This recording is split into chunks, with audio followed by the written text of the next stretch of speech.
we are back with another video. Before we get into the video, like, comment, and subscribe to the channel. So it looks like even though Cardi B is expected to go top 10 on the Hot 100, she is still dropping on the charts, which is letting me know the payola ain't finna last, okay? So basically, Cardi B's Outside tumbles down 29 spots to number 88 on the US Payola 5 with 459,000 streams on June 27th, okay? Now, this is not really a good look. It showed me that Cardi B doesn't really have any longevity in the game. That's what it gives, that she doesn't really have a lot of longevity when it comes to her singles. And then even Outside going top 10 is not really impressive, only because Dr. Miami went top 10, but even though it went top 10, it wasn't really a hit like that. It went top 10 and then it dropped out of the top 10 like the following week.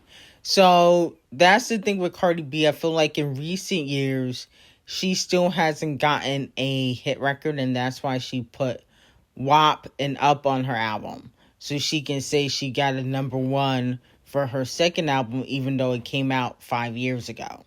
So she thinks she playing chess, but really she playing checkers. And honestly, it's kind of embarrassing. Now, Cardi also discusses what we can expect from her album, and it looks like she's throwing some shade. I cannot wait for my album to drop because I feel like people are expecting something and it's not what they expect. Ooh. Like even my intro is something that people are not even going to expect from me. And a lot of songs are like that too, and I just cannot wait. Just revealed, am I the drama? Am I the drama? Am I the drama? Now, the first thing that caught my eye was that beautiful album cover art. The crows, the red dress, the symbolism. Can you kind of talk about what the crows, the dress, what the symbolism is in that cover art? Well, it's a little for the plot, but you know what I'm saying? Like, I just felt like for a long time, I got whooped. I feel like people try to humble me so much. Like I have a lot of. Like, let me talk. Yeah, I mean, you know what? Yeah, I'm who I think I am. Nah, I'm gonna really show you. Well, it looks like she back to playing the victim and acting like, people are after her again. Okay, it's giving Sympathy Train 2.0, like Invasions of the Payola was. That's what it's given to me. No shade. Now, moving on from that, Doja Cat's new song, Still Can't F, with Lizzo, has failed to chart on the US and global Payola 5 chart. This is not a good look for Doja Cat. I feel like every time Doja Cat drop a song now, she don't promote. So we do have to acknowledge that Doja Cat, for whatever reason, doesn't really promote her collaborations like that. But maybe she should start. She thinking she Beyonce, bitch, and you giving LaToya. To me, it's almost like Doja Cat gets so big-headed. But she better humble herself because it's not looking good for her next era. Like, you dropped 5 collaborations and none of them hit. Not one popped off. That don't worry you a little bit? I feel like I would be worried as an artist, like, damn, I dropped 5-6 collaborations this year and none of them really charted. So I feel as though Doja Cat got to pipe down before she get wiped down. Okay, because I already heard RCA The Colors is not happy with Doja Cat. This is embarrassing. Lizzo and Doja Cat both got Grammys. So it's not like they're new artists. They got Grammys. They got a lot of awards. I think Lizzo... Does Lizzo have a diamond record? I could have sworn one of her records went diamond. I mean, it's just unacceptable. So to me, this is a flop and a chop for Doja Cat and Lizzo. But hindsight, I kind of like the song. I like their collaboration. I'm not even going to front. I was listening to it and I was like, this is low-key a bop. People were saying it was trash. I didn't think it was trash. I don't understand how people could praise Cardi B and then say Lizzo and Doja Cat were trash. I never understood that. That's weird, okay? But we know a lot of people have pebbles for brains. Now, moving on from that, fans are calling out Nicki Minaj because Queen Bee had a malfunction on her Cowboy Carter World Tour in Houston with the prop car, which caused her to stop the show for a few minutes because of the malfunction that she was happening with the car. And with that being said, you know, a lot of fans feel as though Nicki Minaj was throwing shade at Queen Bee when she tweeted starships were meant to fly, which is actually one of her lyrics. I mean, I don't understand why people would take this as shade, but people feel as though she was shading Queen Bee because she tweeted that, you know, after the news broke out that basically Queen Bee almost probably fell. The car and Beyonce would have fell if they didn't take proper precaution. But luckily, her team was able to rectify it, even though I do think that somebody need to get fired, in my opinion. I feel like that mistake is just not justifiable. But I don't think that Nicki Minaj was throwing shade. In all actuality, something serious probably could have really happened to Queen Bee, and I don't think Nicki Minaj would be happy about that. I mean, come on. So I feel as though people are reaching for the stars. You know, I think the Beehive is being a little bit sensitive. No shade. I think they're being a little bit sensitive when it comes to Nicki Minaj. But I don't really feel like it was shade because that's one of her lyrics. Okay? Now, if she had said karma's a bitch or something like that, you know, after the incident, then maybe that could have been shade towards Queen Bee, but she didn't say that. So I just don't understand why every time Nicki Minaj tweets, they think it's about Queen Bee or a certain female rapper. I just feel like it's unnecessary. I don't think Nicki Minaj is that cynical that she would wish something bad to happen to Queen Bee. Now, moving on to Megan Thee Stallion, fans feel as though Bhad Bhabie is shading Megan. Now, Bhad Bhabie, who tweeted, "One female rapper ruined every song they get on with somebody.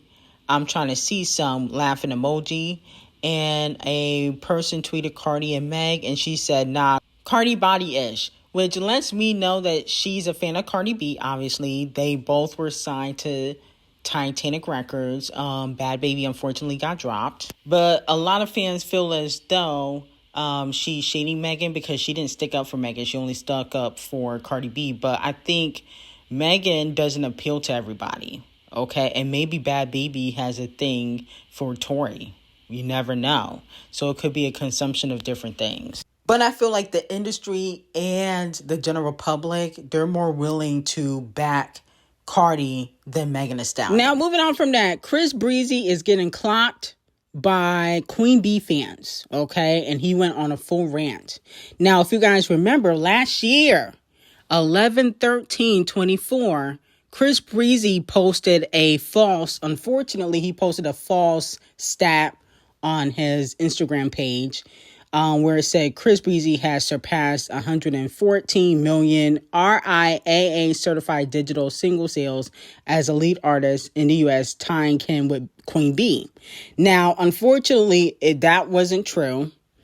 And, you know, the Beehive, they don't really mess with Brëëzy. A Beehive clocked him and said, Chris Brëëzy when he thought he could compete with Queen Bee. Okay? And that post was going viral. Now, fans have been comparing his tour, his stadium tour, to Queen Bee's stadium tour because Queen Bee is outgrossing him when it comes to her stadium tour. But, you know, she's been in the game since the 90s. I don't understand why, you know, the Beehive bragging about this. I mean, she should be outgrossing him. But the point of the matter is he got upset. And he wrote on Instagram, "I wish y'all would stop comparing me to other artists and saying me versus someone else. Until one of these artists do all of this ish by themselves with no help and the media constantly effing with them, then come holler at me. I'm trying to feed my family. I could give an F about the next artist and what they doing. I don't F with celebrities at all. I'm not welcome in their circles." Yikes. Is he talking about how he got blackballed by Camel Face for being on Rihanna? Because that's some tea there. He said he don't have no celebrity friends and he's not welcome in the circles because Camel Face kicked him out. Okay, so I peeped that. He said Brëëzy Bowl is for the dedicated fans who actually want to be there. F everything else. I've been overly busting my ass for the last 20 years. I understand I will never be recognized for nothing more than drama, so miss me with all that ish, please, okay? Now, here's the thing. I understand where Brëëzy's coming from. You know, he has been getting dragged through the mud, but most of it is his fault, okay? You get into altercations every other year, you're going to get dragged. Last year, you got into it. Oh, wait, not last year. It was in 2023, you got into it with Usher. You got into it with Frank Ocean. You got into it with Champagne Thickums. You just had to go to London to plead not guilty for some charges. No shade. I mean, you be doing it to yourself, Chris Brëëzy, but I do feel like he does get dragged through the mud. But I also feel like Queen Bee does too. It's just not necessarily for legal stuff, but she do get dragged all the time. It may not be for legal stuff or domestic violence, but she always get dragged. When Camel Face do something, she get dragged too. So I feel like they both get dragged, but when you on top is expected. Okay, when you on top, people are going to try to drag you to the bottom. But I feel as though Chris Brëëzy, you know, I don't think he should be worrying about people comparing him to Queen Bee, okay? Because she been in the game longer, okay? And so, of course, she's going to outgross you and surpass you and get more recognition because, one, she's a woman and she's mostly had a squeaky clean image. So I don't think he should be worried about the negativity. His stadium tour looks lit. I might actually go. I done seen some videos and I'm like, okay, it seemed like he really putting on a show. So, you know, I think he should continue to do his thing and stay out of trouble. That's the problem with Chris Brëëzy. He can't stay out of legal trouble. He's always in something. Now, he also stuck up for T-Pain against Champagne Thickums. Now, if you don't know, Champagne Thickums and Chris Brëëzy have fell out, unfortunately. I have that tea on Patreon why they are no longer cool after doing their collaboration, which is Diamond. No Guidance. That's Diamond. Congratulations to them.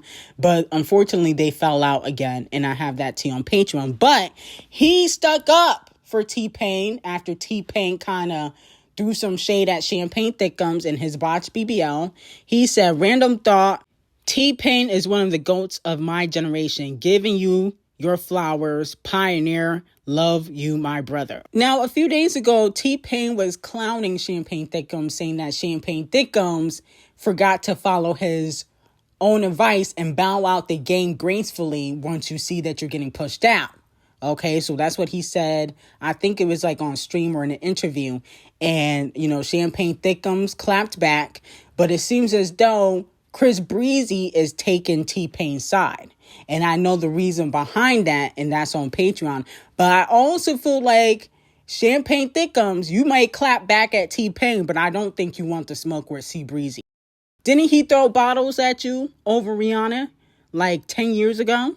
Okay, and we saw what happened between Quavo and C Brëëzy. Chris Brëëzy ate Quavo up when they was going back and forth with diss tracks last year. He ate Quavo up, and Quavo's supposed to be a rapper. I don't think Champagne Thickums can take Chris Brëëzy in the booth or, you know, in a boxing ring. I think Chris Brëëzy could beat up Champagne Thickums, and he also cannot rap him. No shade. Because, no shade, you couldn't even go toe-to-toe with Kung Fu Kenny. You had to file a lawsuit. So I just don't have much faith in you, Champagne Thickums, unfortunately. Now, moving on to Doja. Doja is receiving 500,000 lashings. As we know, she had the umbrella incident that happened at the Met earlier this year, where she was screaming at her team to get her more umbrellas for that mid-ass outfit she wore at the Met. And then, unfortunately, at the Glastonbury Festival, she decided to troll the fans and possibly the haters about the umbrella incident. Where the fuck is my umbrella? Come on, dog. Buy me an umbrella. Give me another fucking umbrella right now. Now, in my opinion, I just feel like it wasn't really necessary. Like, I get it. It was a moment, but it wasn't a good moment. It doesn't make you look good. It makes you look like, no shade, that you're a prima donna, a diva, and you don't have the stats to be a diva. Yes, you got a Grammy, but them sales ain't looking too good. You do not have the stats to be no damn diva. And so with that being said, you are receiving 500,000 lashings. Doechie's getting a little bit big-headed for somebody that sold 11,000 first week for their mixtape. Okay, you getting really big-head for that remix. You dropped 2 features that recently flopped. You was on the Weeknd song and then another record and it flopped. You get a little bit too big head. And then on top of that, where is Anxiety? Nobody's talking about that record no more. Instead of sneak dissing, you should be trying to find a hit record because you ain't got none. So you need to pipe down before you get wiped out. Now, Parkwood put out a statement about the incident that happened in Houston for Queen Bee. They said, tonight in Houston at the NRG Stadium, a technical misshape caused a flying car, a prop Beyonce uses to circle the stadium and see her fans up and close, to tilt. She was quickly lowered and no one was injured. The show continued without incident. So let me know how y'all feel about that. And Queen Bee's safety was in jeopardy. Okay, so somebody needs to get fired. That was unacceptable. I mean, how was the car tilting like that? What if Queen Bee fell out the car and hit somebody and fall on the floor? Sometimes I think that Queen Bee got snakes in her camp. Okay, because this is not the first malfunction that's happened. But on top of that, I noticed recently, like especially with Renaissance and Cowboy Carter, her music has been getting leaked. The Renaissance album got leaked. Cowboy Carter got leaked. I mean, she do be having snakes in the camp. I think Queen Bee needs to conduct an investigation about that. I think that's very interesting how, it seems as though she gets sabotaged a little bit more in recent years. Okay, this should not be happening to the Queen of Music. Okay, so I think somebody needs to get fired for their negligence. Now, moving on to Champagne Thickums, aka BBL Drizzy, I'm gonna have to give him 500,000 lashings. Okay, this is unacceptable. He decided to post his 3rd ab surgery, not first, not second, but his 3rd BBL surgery on Instagram, and now he's getting clout. Okay, you just keep giving Pusha T, Kung Fu Kenny, and the rest of your ops any way to diss you. I mean, you're like the laughing stock of hip hop right now. And you decide to go under the knife and not even get the arms to match. I mean, this is embarrassing. He didn't even get the arms to match, and he decided to post a picture like we not gonna know that this is fake. The last year has been like a humiliation ritual for Champagne Thickums, but he seems to always make it worse. This is not the time to be getting no damn surgery when you know damn well you don't not work out like that. You got all them damn alcohol bottles. You got a beer belly in real life. We know that. Stop. The legs never match. The arms don't match. I mean, what is with you and your obsession with surgery? Are you Cardi B Jr.? He's like the female Cardi B. He don't write. He gets payola and he gets hella surgery. He is the female Cardi B. Wow. This is embarrassing. I guess Kung Fu Kenny didn't lie when he made Euphoria. And I know he's going to have a field day once his lawsuit is over and he gets to dragging, because you give them every which way to drag you. Getting fake abs and you almost 40? That's just embarrassing. Goodness gracious. 500,000 lashings for BBL Drizzy. Anyway, I got some hot tea on Patreon. Link will be in the description. And I hope you have a great day.